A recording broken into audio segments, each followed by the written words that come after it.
All right. All right, I'm not gonna get back into it. Damn, he said, you know what? We're not about to do this right now because I can't even believe I had that conversation. That's what that reaction meant. Hello and welcome to my YouTube channel. My name is Ariana Jasmine. Today we're gonna be talking about Ana Kasparian because she's been stirring up a little drama on Twitter. Make sure you like, subscribe, comment, hit that bell so you get the notification, and let's get into it. So I saw this video, this tweet, and basically the caption is, what are we doing here, folks? And I think it's in regards to what Ana Kasparian said on TYT. Now, my understanding was that Ana had left TYT and gone independent, but could be wrong. I think she launched her own independent Substack and she was like, I'm not left or right, you know, I don't want to be boxed into a corner or whatever. That was my last update on her. I could be wrong though. All right, let's see. Notion of a fascist. Because look, if we're just gonna use fascist toward anyone we dislike, all right, then the word doesn't actually mean anything. Okay, what do you want me to say, Anna? You want me to say wannabe dictator? Sure, you can say wannabe dictator, but I don't even think he wants to be a dictator. Of course he does. That's what you do when you lose an election and you go. Okay, wait, isn't a wannabe dictator a fascist? It's like tomato. Like, what are we debating here? The plot is lost on me. I'm not understanding the plot. You go, oh, I got fake electors and I'd like to terminate the Constitution and bring out the tanks and use martial law against American citizens and shoot protesters. I mean, if that's not fascist, then I guess the word just shouldn't exist. But was he able to do those things? Trump's his rhetoric is awful. Okay. You know, funny enough, she's making the same argument as Sagar on Breaking Points. And if you guys don't know who Sagar on Breaking Points is, he's not someone I typically ever agree with. Like, actually, he gets on my goddamn nerves. Sagar is very much on the conservative libertarian side. And she made the same exact point that Sagar made in a different YouTube video last week that I also reacted to. You can see that on my YouTube channel if you're interested. But this whole entire idea that, oh, well, Trump wasn't able to be a fascist. Trump didn't do X, Y, and Z. The reason why Trump wasn't able to do a lot of the things that he wanted to do was because he had people in his cabinet that were not willing to take out the actions that he wanted them to do. For example, January 6th, Mike Pence stepped back and Mike Pence was like, no, I have to pass on the election because you lost, right? And there's many other people in his campaign that also were not willing to carry out the things that he wanted to carry out. And so the difference between this election and next election is that anyone that's in his cabinet is going to be hardcore MAGA, married to that cause, married to that movement, and they're not going to be people like Mike Pence who sure are Republicans and far right and not great people, but still follow the Constitution because they believe in the Constitution, right? His new cabinet is going to be scary. And so this argument that, well, he wasn't able to do it the first time, yes, he wasn't. But the second time, there's a pretty big possibility that he will. And for a country that's had slavery, that has committed genocide, not just domestically, but internationally in almost every single corner of this globe, for a country that had segregation, that had lynchings, that had the witch trials, that didn't even give Black women the right to vote until after 1950, it is not lost on me that a country with all of this terrible and heinous history could revert back and do all of the things that we used to do, if not even worse, because it's in our fabric. It's in the fabric of this country. We put Japanese people in internment camps. 79% of Republicans want to put immigrants in militarized camps. They are in support of that. And so when someone comes up to you and they say, well, Trump wasn't able to do this, that, and the third, sure, they weren't able to do this, that, and the third in that moment. But the second time around, the cabinet's going to be different. And if he has a Republican Congress, which means Senate and House, and he has a Republican White House, and he has a Republican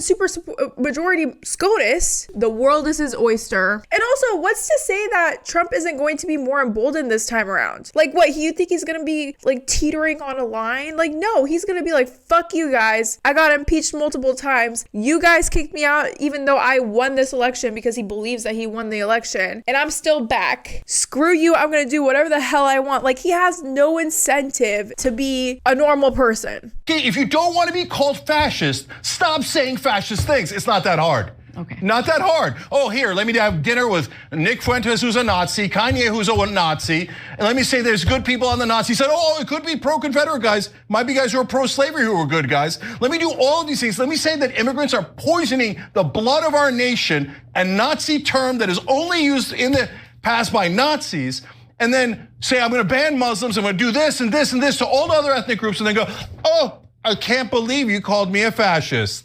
No, he is a fascist. I'm very happy to call him a fascist. All right. Well, that was awkward. That was very awkward. All right.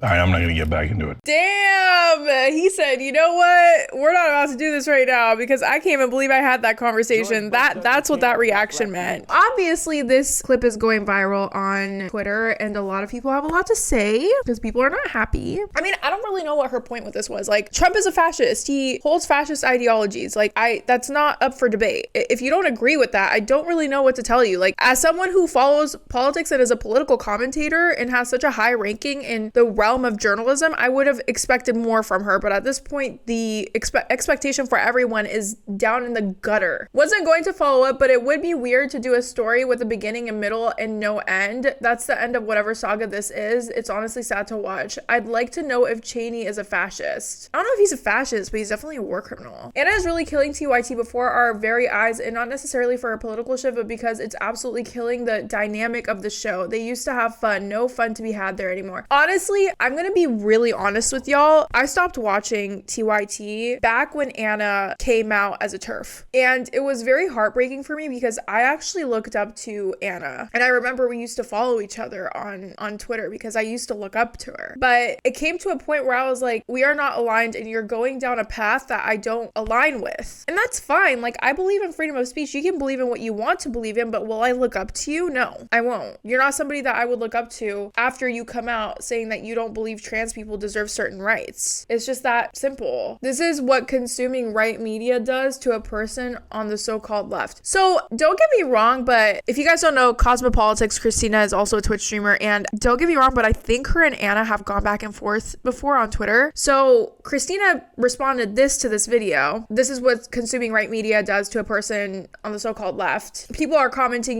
this is difficult to watch. She is beyond gone. She's won election from a move to Blaze Media. So obviously a lot of people are like upset, right? So Anna then goes on to respond to this tweet that Christina made. And Anna says, I don't support Trump. I also don't think it's helpful to call him a fascist or a Nazi. Those words actually mean something beyond not liking a candidate. I also don't think listening to or reading the perspectives of conservative voters is a flaw or something I should feel ashamed of. So I'm gonna give you this example. There are a lot of people that don't like Jill Stein, okay? The people who don't like Jill Stein, they don't call her a fascist because you can think she's a grifter. Calling her a fascist is like, that's not really suitable. You know what I mean? When you're calling someone like Trump a fascist who has made multiple Hitler references, who has said that immigrants are poisoning the blood of our country, who has, created and implemented a campaign that was purely based off of white supremacy and hate because make America great again, like what does that imply? What are MAGA people? What do they stand for, right? 79% of them stand for the militarization camps of immigrants.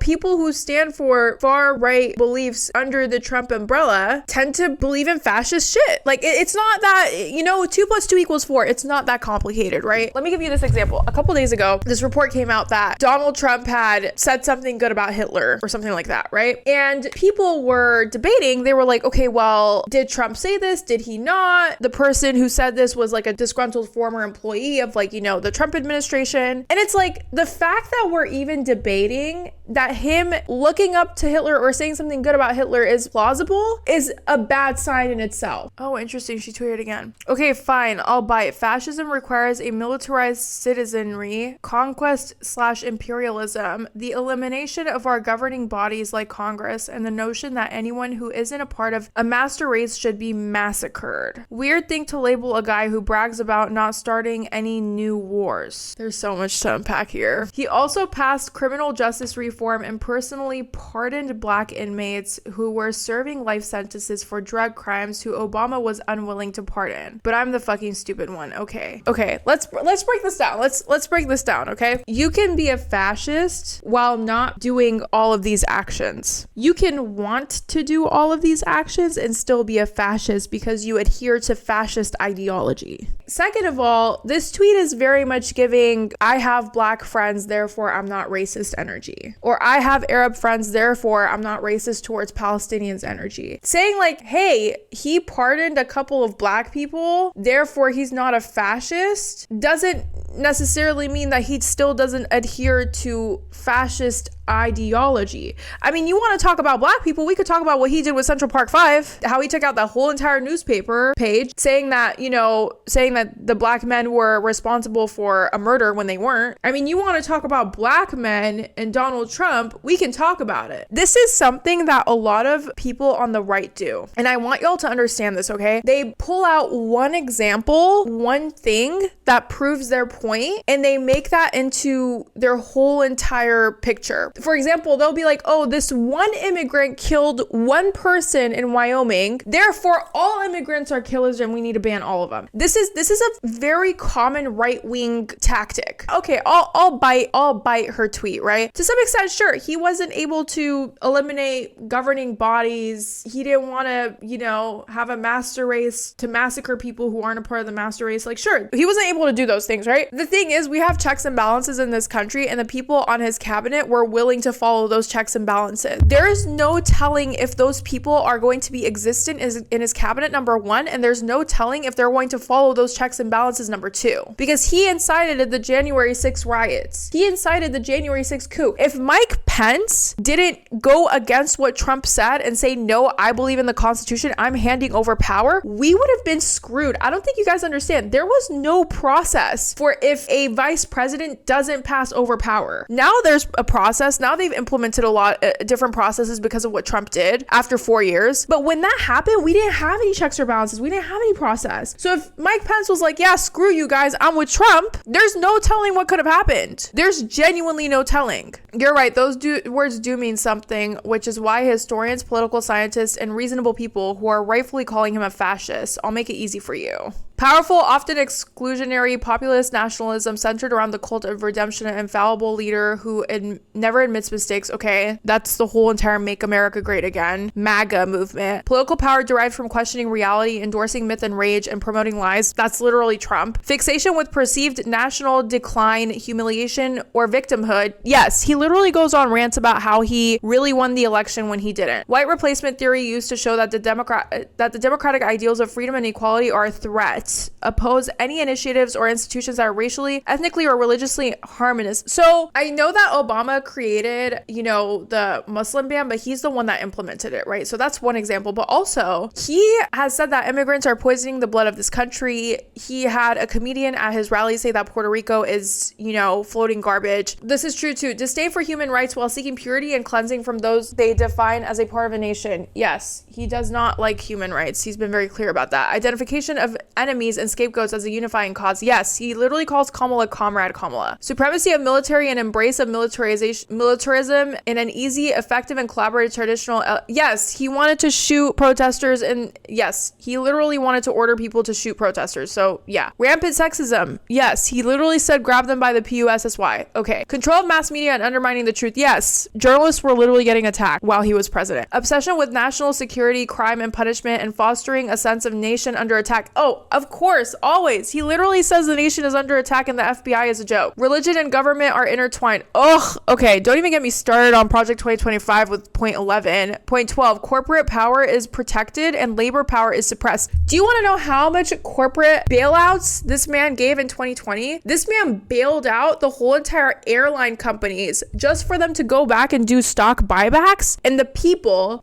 like you and I got a couple of measly $1,200 checks if you made less than a certain amount. So yes, 100%. This man sucks off corporations. Disdain for intellectual and arts not aligned with the fascist narrative. I mean, yeah, he basically said that he wants to lock up and deport pro-Palestine people. So I think that goes under that. Disdain for intellectuals and arts not aligned with the fascist narrative. Yes, 100%. Rampant cronyism and corruption. Yes, he had a shit ton of corruption. Literally, Project 2025 is one of them. Fraudulent elections and creation of a one-party state. Yes, literally yes. He is still convinced that he won in 2020. Often seeking to expand the territory through armed conflict. I don't know about this one. I don't know if he's tried to expand our territory. He tried to build a wall. I don't know about expanding though. I think point 16 is probably the only one that I would not necessarily be in total agreement with. I guess expanding in Israel could be one of those points, but every American president wants to expand in Israel, so I don't know if that's just only Trump. Every single talking point that Ana has been saying that I've covered in this video is Republican. She's basically a Republican. I don't know why she's on TYT. I feel like she's she's not only torturing herself, but she's torturing everyone at TYT, and she's torturing the viewers by staying at TYT. You are clearly not a leftist. You're clearly not a believer of left policies. So I think it's just best for everyone for you to like leave and go find something else. I don't know where you can go. Maybe Fox News, maybe Warzone with Alex Jones. I don't freaking know, but like somewhere, you know, that's not TYT. Anna, people are defining fascism as not liking in Canada. Also, Anna, here's my narrow ass definition to fit my centrist narrative. I initially scoffed at the idea that you were going full Reuben, but you're like a day away from saying you're a classic liberal too. I mean, yeah, that's true. She did actually bring this meme to life though. Puerto Rico is garbage. You're garbage. LOL. What the fuck? You can't call us garbage, dude. Also, if you want to call Puerto Rico a garbage island, okay, you know what? I'll play this game. Fine. I'll let you call Puerto Rico a garbage island if you have the balls to call Staten Island a garbage island. I'm just saying, be for real. Have you seen our streets? Have you ever walked outside in Manhattan at 12 or 1 a.m.? You will be sharing the sidewalk with cockroaches and rats. And when I'm talking cockroaches, I'm not talking about, oh, I just saw one here. Oh, I saw two here. No, I'm talking a whole entire family, second cousin, third cousin, like the whole entire crew out on the sidewalk chilling. So it's crazy to call Puerto Rico a garbage island when our own streets are kind of like garbage. Like, I'm sorry, living on Puerto Rico is probably way more fun than America. We live pretty soulless lives here, okay? It's like basically wake up, fucking work, go to the gym if you're lucky enough. Nothing is walkable. You have to drive everywhere. Where is the culture? Where is the pizzazz? Anyways, thank you for listening to my TED Talk. Thank you so much for watching this video. I don't really know how I feel about Ana Kasparian. I just feel like she needs to relieve everyone and herself and just leave TYT and go to a network that matches her fundamentally better. Because at this moment, I don't think TYT really fundamentally matches her core beliefs. I don't think a centrist would do well as a reporter at TYT. Same way I don't think a leftist would do well at Fox. It's just fundamental differences, you know what I mean? My name is Ariana Jasmine. Make sure you like, subscribe, comment, hit that bell so you get the notification, and I'll see you guys next time.